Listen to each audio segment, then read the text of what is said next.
Hello, everyone. Welcome to the June 20th episode of the Bacon Bets podcast. The U.S. Open is in the books. We move on to the Travelers Championship, set to take place in Cromwell, Connecticut. And also, of course, we're going to talk about LPGA because this is the second LPGA major of the season, the KPMG Women's PGA Championship. And of course, I'm going to talk about LPGA because the biggest news of the weekend isn't that Wyndham Clark won the U.S. Open. The biggest news is that your boy, back-to-back LPGA outright winners. Roseng, 42-1 a few weeks ago at the Mizuho Americas Open. Ashley Buhai, 16-1, I think it was, 2 weeks ago at the ShopRite Classic. And then this past week, the Pride of Ireland, Leona McGuire, cashing in for us at 18-1. Can I go back to back? Probably not. But I said that last week and did it. It'd be extra special to hit an outright bet at a major for the LPGA. So I'll give out my 3 picks for that. I got 4 picks for the Travelers Championship.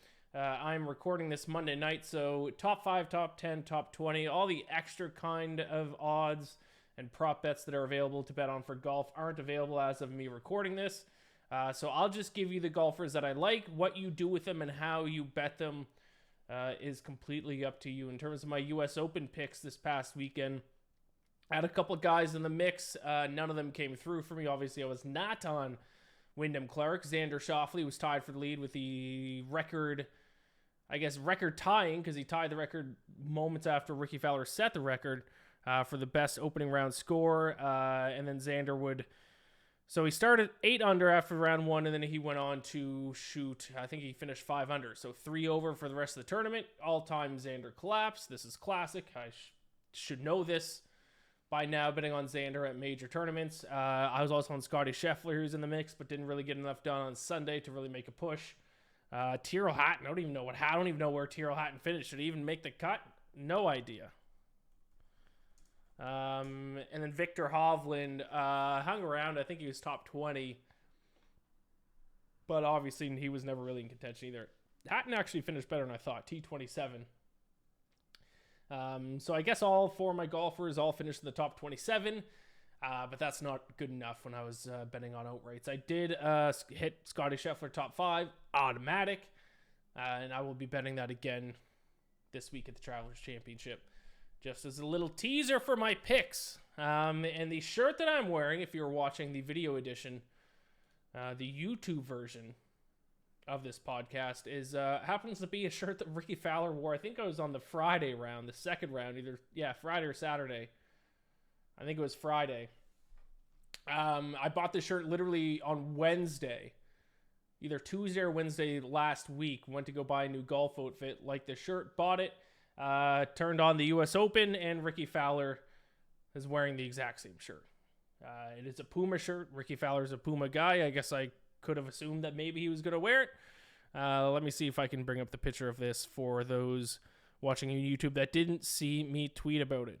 Can I just minimize myself here? There we go. Exact same shirt. How embarrassing. Unfortunately, me wearing Ricky Fowler's shirt did not bring him any luck. He choked like he always does on Sundays. Of all the golfers I would have loved to see win with the 4 that were in contention on Sunday, of course, is the one that I didn't care about that ended up winning, Wyndham Clark. I tweeted it after the U.S. Open saying, Wyndham Clark winning the U.S. Open makes me feel nothing.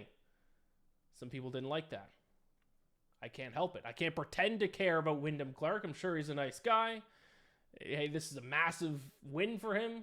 In terms of his career, obviously, only his second ever win. Good for him. I'm not taking anything away from him, or from the win. He deserved it. I didn't win any money on him. I don't have any personal feelings about the guy. So it ended up kind of being a lackluster, anticlimactic finish. If Scotty Scheffler would have won, that would have won me money. And then, of course, Rory and Ricky. It would have just been nice to see them get a win, especially Ricky. But let's move on to this week's action. Let's start with the Travelers Championship. Which is TPC River Highlands in Connecticut. It is the last designated event on the PGA Tour schedule. So the last non-major that we're going to get with all the big dogs all competing all at once. Obviously, we got Scotty Scheffler as the betting favorite, 6-1. Continues to just be an absolute machine Tee to green, his putting still lacking, but tee to green, he can't be matched. Jon Rahm, Rory McIlroy. Patrick Cantlay continues to get love from odds makers, and I still don't understand why. He's somehow 4th on the odds list to win this week at 12-1. Can't do it. In terms of stats that you should look at when betting this week at TPC River Highlands, by the way, this used to be just an auto bet on Bubba Watson event. Unfortunately, can't do that anymore. And even if he does come back, I don't know if Bubba Watson's a guy that I'd want to auto bet on anymore with his age, but he used to dominate this event every single year. I think he won it 3 times. And had like 8 top 5 finishes here. Couple things. One is driving accuracy. One of the few events where actually you should really key in on driving accuracy. You don't want to bet on any inaccurate drivers. It is one of the most penalizing golf courses to miss the fairway because of hazards and locations to the pins and water and things like that. So driving accuracy is a huge one. And the other thing is approaches from 125 to 150 yards, and then again from 150 to 175 yards. I'm going to bring up on my screen for the video version again. I'll show you Data Golf's shot distribution chart for TPC River Highlands. If you can see here, between the 25-yard distance from 150 to 175 yards, way above the PGA Tour average, 27.1% of the shots, of the approach shots at this course come from 150 to 175 yards, way above the Tour average. And then 19.4% of the approach shots come from 125 to 150 yards out, which is also significantly above Tour average. The rest, the shorter ones, are either slightly above Tour average or basically right at Tour average. Not a course in terms of long approach shots, especially between 175 to 200 yards, way below average, and everything else pretty much below average, slightly above for 225 to 250, but that's such a kind of a niche distance to begin with. So that 50-yard distance from 125 to 150, and then again from 150 to 175 yards, key in on guys who are good for those specific distances. That's going to be your mid irons. That's going to be your short irons, even all the way to a wedge, I guess, if it's around 125, between 125 and 150. And then driving accuracy is important as well. This event has been hosted at TPC River Highlands forever. It's gone through changes over the years, but over in terms of events, past events that you'll actually look at over the last 10 years, 5 years, it's all the same. So lots of course history to go off of. So we want recent form. We want guys who have been playing well. We want guys who have been playing well at this course in the past, and we want guys who are both accurate off the tee and very good from 125 to 175 yards out. So with that being said, let's get into my picks. My first pick to win the Travelers Championship is a golfer that I hardly ever bet on. This is a rare occurrence for me to bet on this golfer. I'm very excited to bet on this golfer. Not a guy that I target very often, but a guy that I'm going to be targeting this week. It is Xander Schauffele.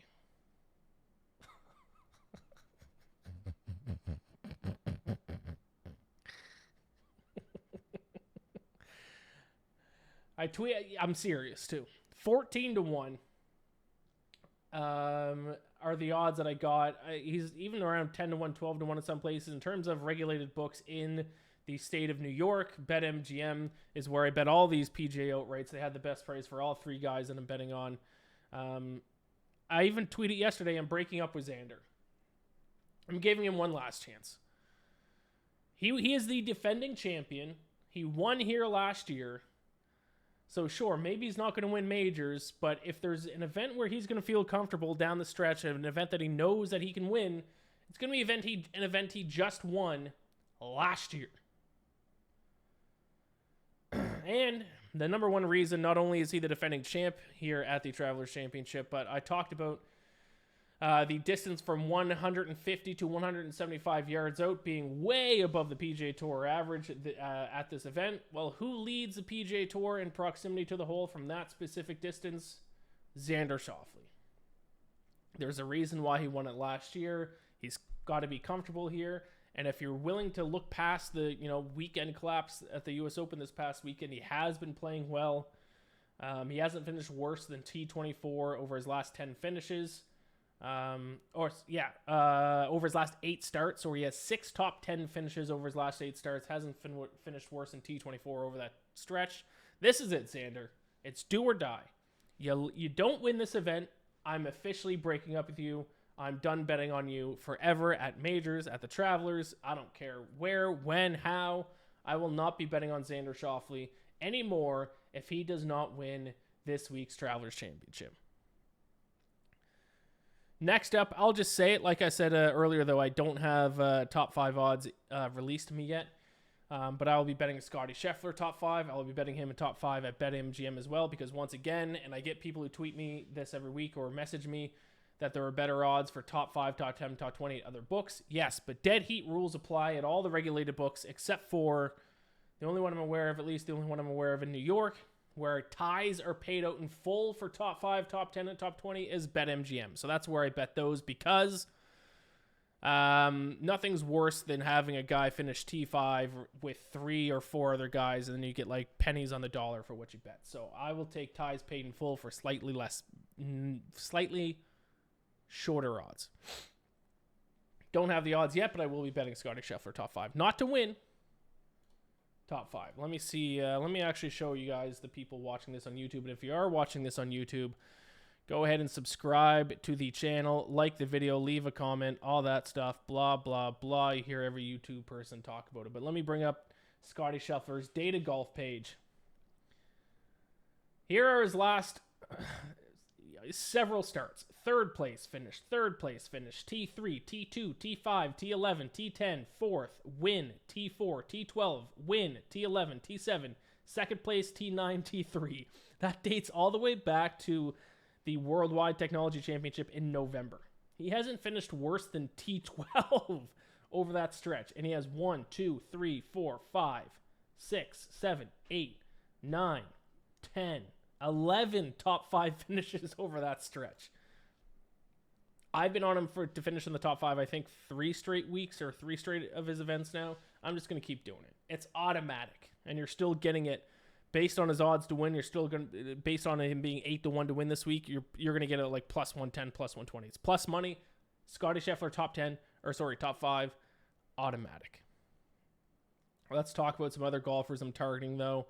Next up, we got Colin Morikawa, 25-1. I think this is a little bit of a sneaky time that we can bet on him here, because he is trending in the right direction. He was playing very well at the Memorial Tournament until he got back spasms. Still don't know what those are, but he looked fine at the U.S. Open, so I don't think he's going to be held back from his back spasms. He has now gained strokes putting in 2 straight events, so his putting seems to be finally rounding a corner, which is huge. And if his putting is rounding the corner, in my opinion, it's only a matter of time before he wins again. Still continues to be one of the best ball strikers on the planet. And if he can putt, there's a very good chance that he can win.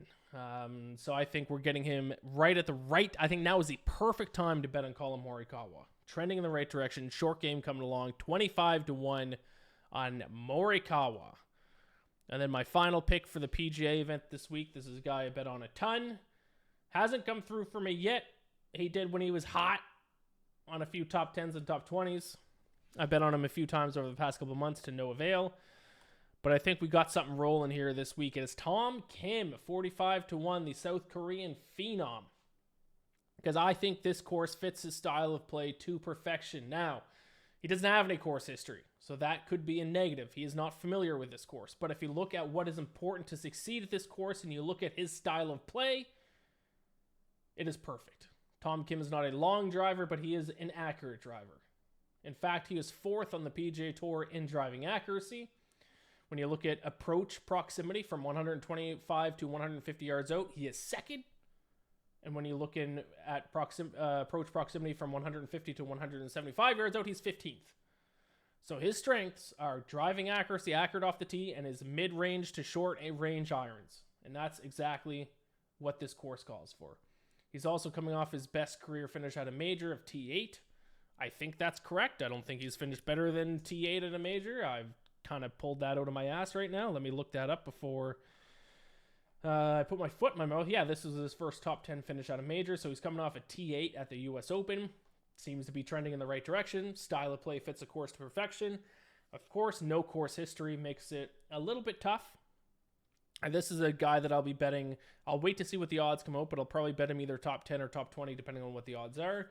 But I have an outright bet on him as well. Tom Kim at 25-1. So there you go. Those are my PGA Tour picks. Let's switch over to the second LPGA major of the year. It is kind of strange how it works, the LPGA majors. If you don't know, PGA has 5 majors. The women have 5 majors as opposed to the men who just have 4. And we are already through the first 3 majors for the men. We are only through 1 for the women. So they stack up their majors. Actually, I think back-to-back events. I think they have this major and then like a week off with no event. And then the U.S. Open is in a couple weeks at Pebble Beach this year. So we're right into the meat of the season for the ladies. I'm just trying to delay here while I type in my picks into my graphics. I will let you know where I bet these picks. The latter two, Bet Rivers had the best odds of the regulated New York books. But as I always say, you got to look around. If you live in a different state or if you live in Canada, you might have even better odds than where I have bet these ladies. All right, let's start with the first pick.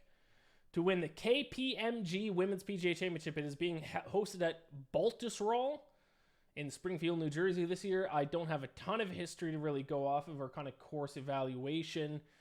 The last major event that Baltusrol hosted was the 2016 Men's PGA Championship, and before that, the last women's major that it hosted was the 1985 Women's U.S. Open. So in terms of course history here, we are riding blind. We got to base our picks this week solely off of recent form and statistics. So let's dive into them. My first pick is Hyo-Joo Kim. Now, if you read my LPGA article, you'll notice that I wrote down 12-1 because the odds in my article I had to reference were from Bet Rivers. But I bet on Hyo-Joo Kim at FanDuel at 15-1. That was the best price I could find out of the New York regulated books.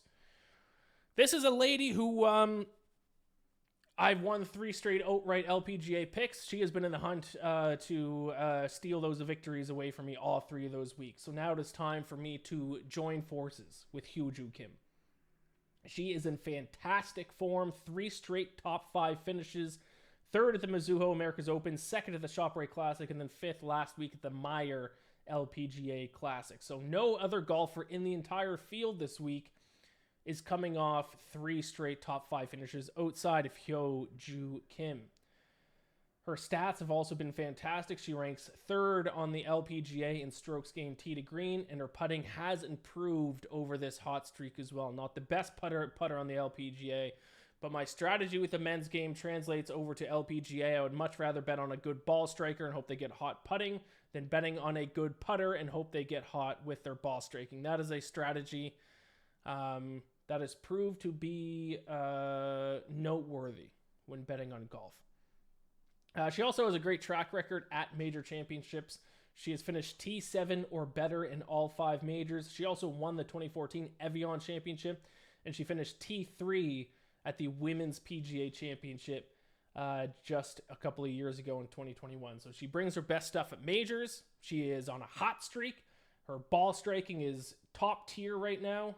So I like Hyo-Joo Kim at 15-1.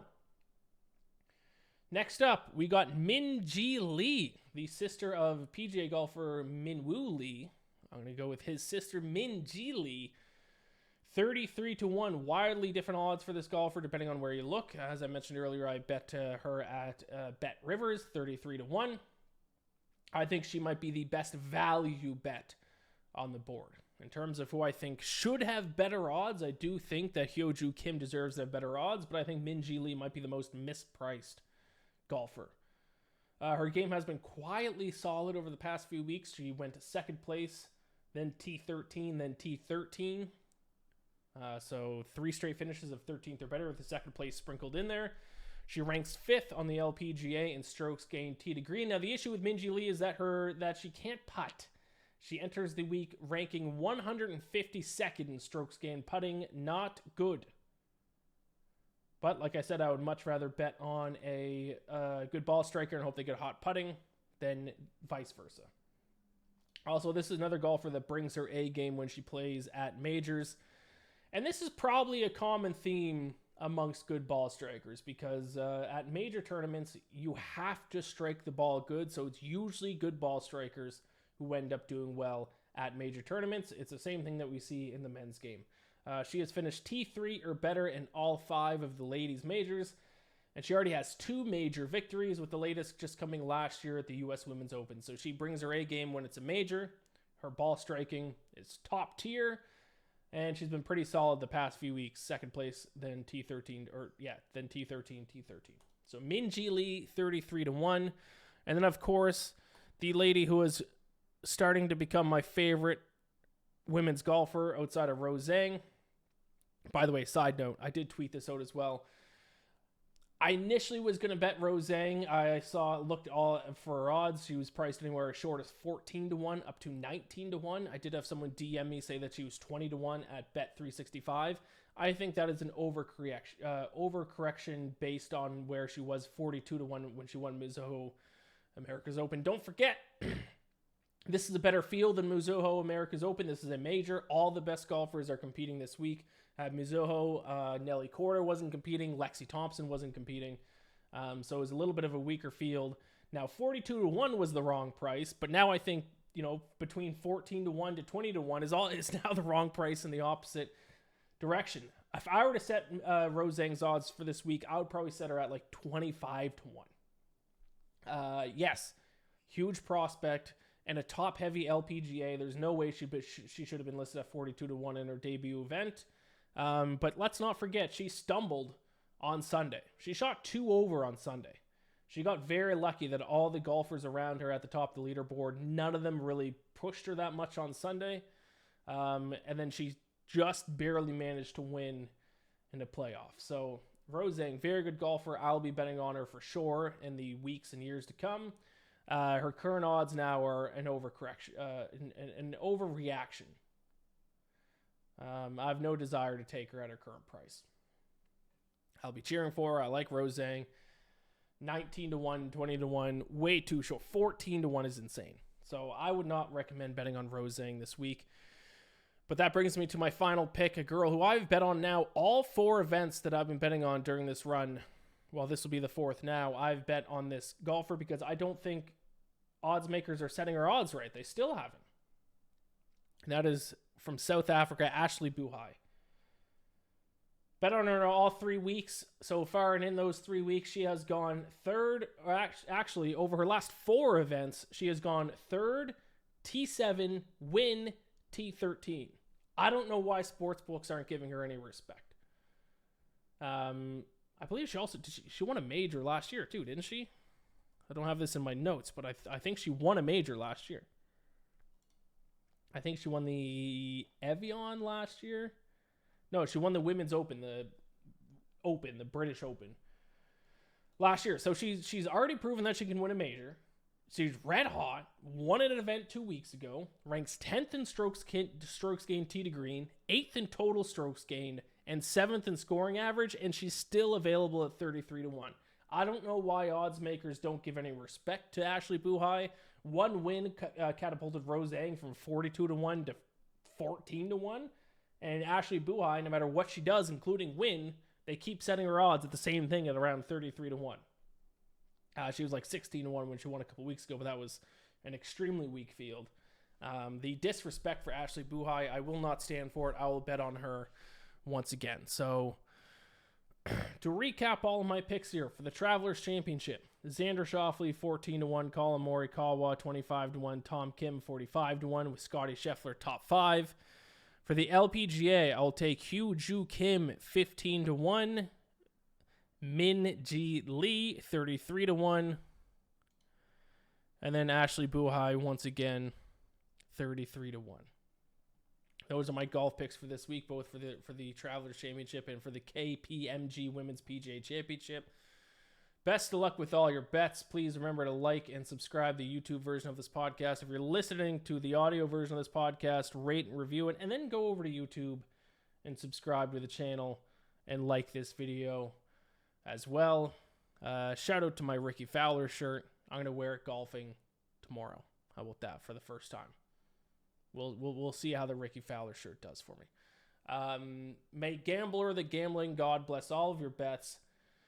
And I'll talk to you again next week.